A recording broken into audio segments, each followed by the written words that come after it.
Bonjour Elisabeth. Alors vous avez une longue expérience de la psychanalyse et j'avais envie de vous demander, est-ce que ça a changé quelque chose à votre parcours professionnel?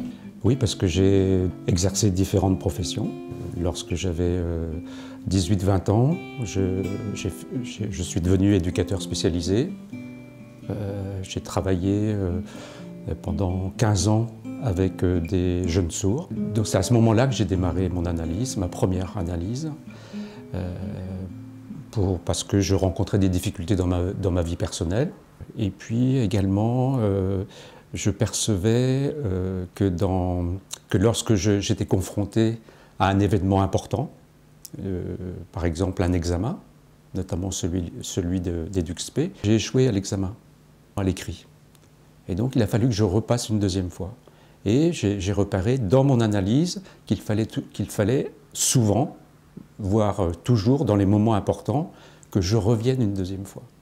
Ça faisait symptômes, ça me faisait souffrir, j'étais pas bien avec ça.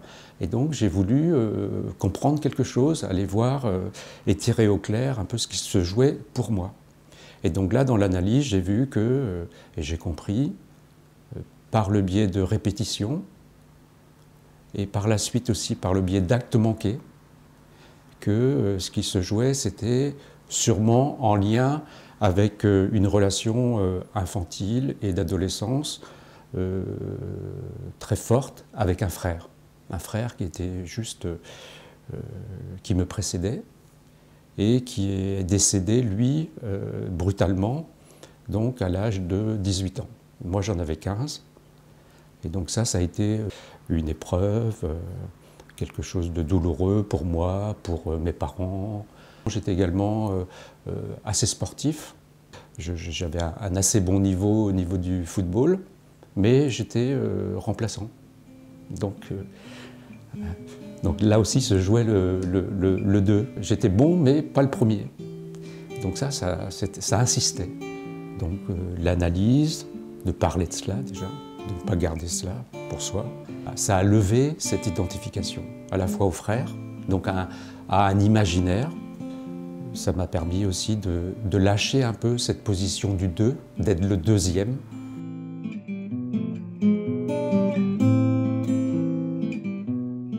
Ce lien à ce frère, il y avait les deux faces du symptôme. C'était à la fois un appui, je l'ai réalisé, je cherchais quelqu'un, je trouvais quelqu'un qui correspondait à ce que je souhaitais faire, ou à ce que je souhaitais mettre en place. Cette identification à mon frère m'a permis de réaliser, de me réaliser, de monter des projets en institution. Mais souvent, je montais ces projets avec quelqu'un. Donc là aussi, j'étais encore dans une position seconde. Il me fallait quelqu'un pour réaliser mes projets.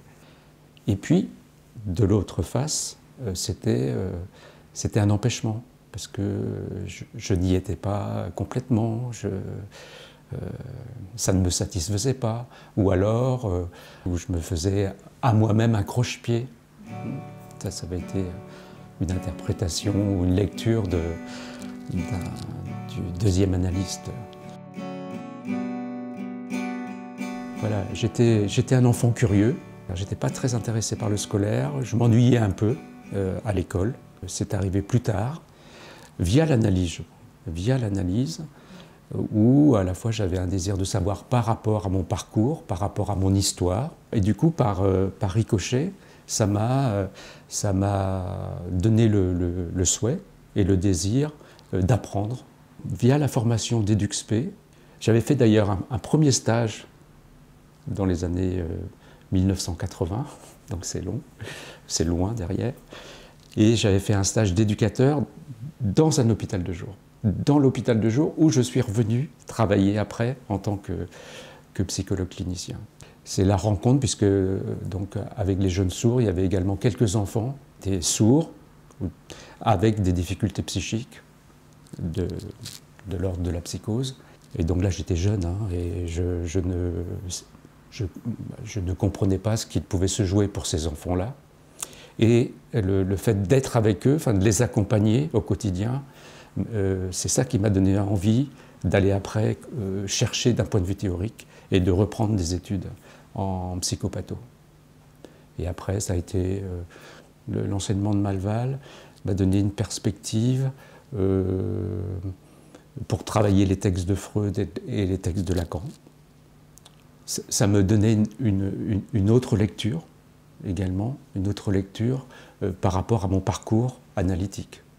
D'où après, même une fois diplômé à Rennes 2, après je suis allé à Paris 8, et aujourd'hui je continue de travailler en cartel, je continue de travailler en lien avec l'ACF et l'ECF. Ça ne m'a pas lâché depuis. Et mon parcours analytique, ça, je peux dire aujourd'hui que ça m'a permis de voir, de comprendre cela, l'image, la représentation qu'on peut avoir de soi, ou ce qu'on peut donner à l'autre, aux autres, ou ce qu'on peut attendre aussi de l'autre, eh bien se dégonfle. Aujourd'hui, et puis depuis déjà plusieurs années, ben, j'y suis davantage. J'ai pu après creuser mon propre sillon et suivre mon sillon. Ça se vérifie, je le vérifie en contrôle, je suis plus libre, moins empêché, moins embarrassé, et donc de fait, les patients qui viennent me rencontrer le perçoivent.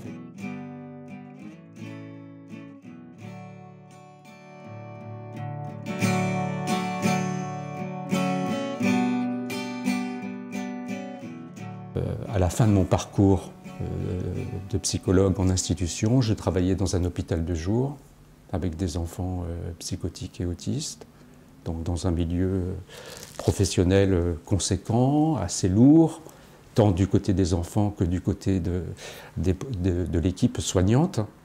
Mais j'ai mis en place, et là c'est moi qui l'ai mis en place, avec une collègue psychomotricienne, j'ai mis en place un atelier. Je l'avais nommé « Pour de semblant ». Donc c'était la question du semblant. D'ailleurs, c'est le thème de l'année du bureau de Rennes, hein, de l'ACF du bureau de Rennes, la théorie du semblant chez Lacan. En lien avec À ciel ouvert, avec le film À ciel ouvert, et le documentaire. Donc là, c'était un transfert à Véronique Mariage, mais c'était pas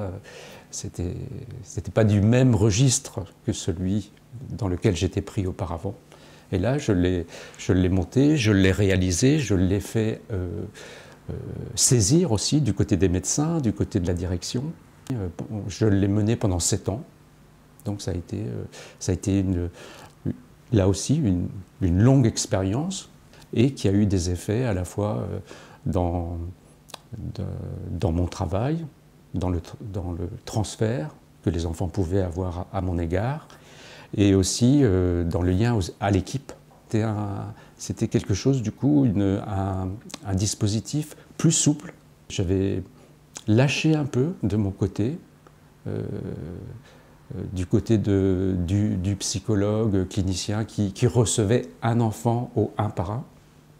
Je le faisais également, mais pour certains, je trouvais que c'était plus opérant de les accueillir à la fois à plusieurs, côté enfants, ils étaient 3, nous étions 2, voire 3 avec l'accueil d'un stagiaire. Il y avait un lieu de la scène où les enfants pouvaient jouer, pour ceux qui pouvaient jouer, et nous on les aidait à jouer.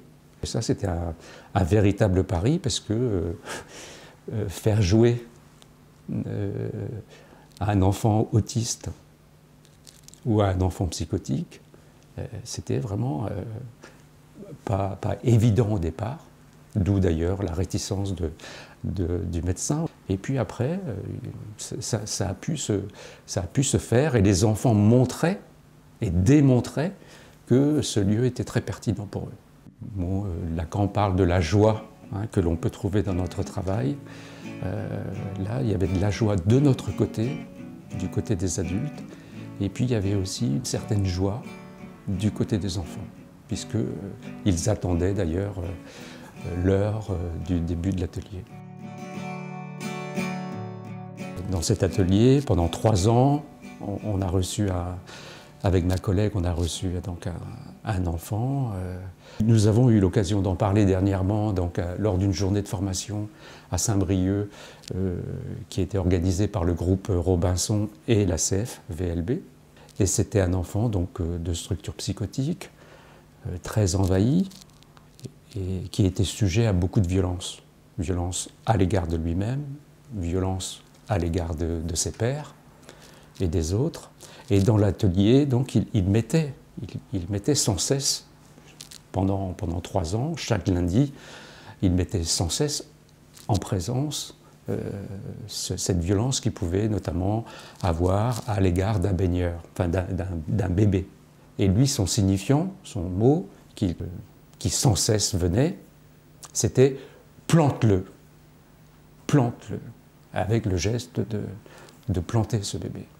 Et donc on a été confronté à cela, à ce réel de cet enfant, pendant des séances, pendant des mois. Et on n'arrivait pas à trouver justement comment on pouvait l'aider ou comment on pouvait, ou quelle position était la plus opportune pour lui et comment on pouvait le faire en sorte qu'il puisse dévier de cela, faire un pas de côté par rapport à cela. Et à un moment donné, lors d'une séance, il m'est venu cette expression et que je lui ai adressée et je lui ai dit « Ah, plante-le » Donc j'ai joué sur l'homophonie, hein, sur l'équivoque de planter et planquer. Et à notre grande surprise, cet enfant qui n'acceptait pas d'ailleurs notre parole, il ne l'acceptait pas, il le refusait. Donc il fallait être et là il fallait jouer justement de notre côté, il fallait vraiment jouer du semblant. Enfin, il ne fallait pas prendre ça, bien entendu, au pied de la lettre.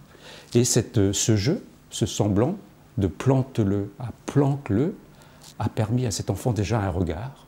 Il m'a regardé et j'ai pu aller poser cet enfant qui était représenté sur la scène par un baigneur sous un abri. Et l'enfant s'est apaisé. Le lundi suivant, je le vois dans un second temps où il était planqué sous mon bureau alors que moi je m'étais absenté. Il s'était faufilé de son groupe de vie et il était venu se planquer sous mon bureau.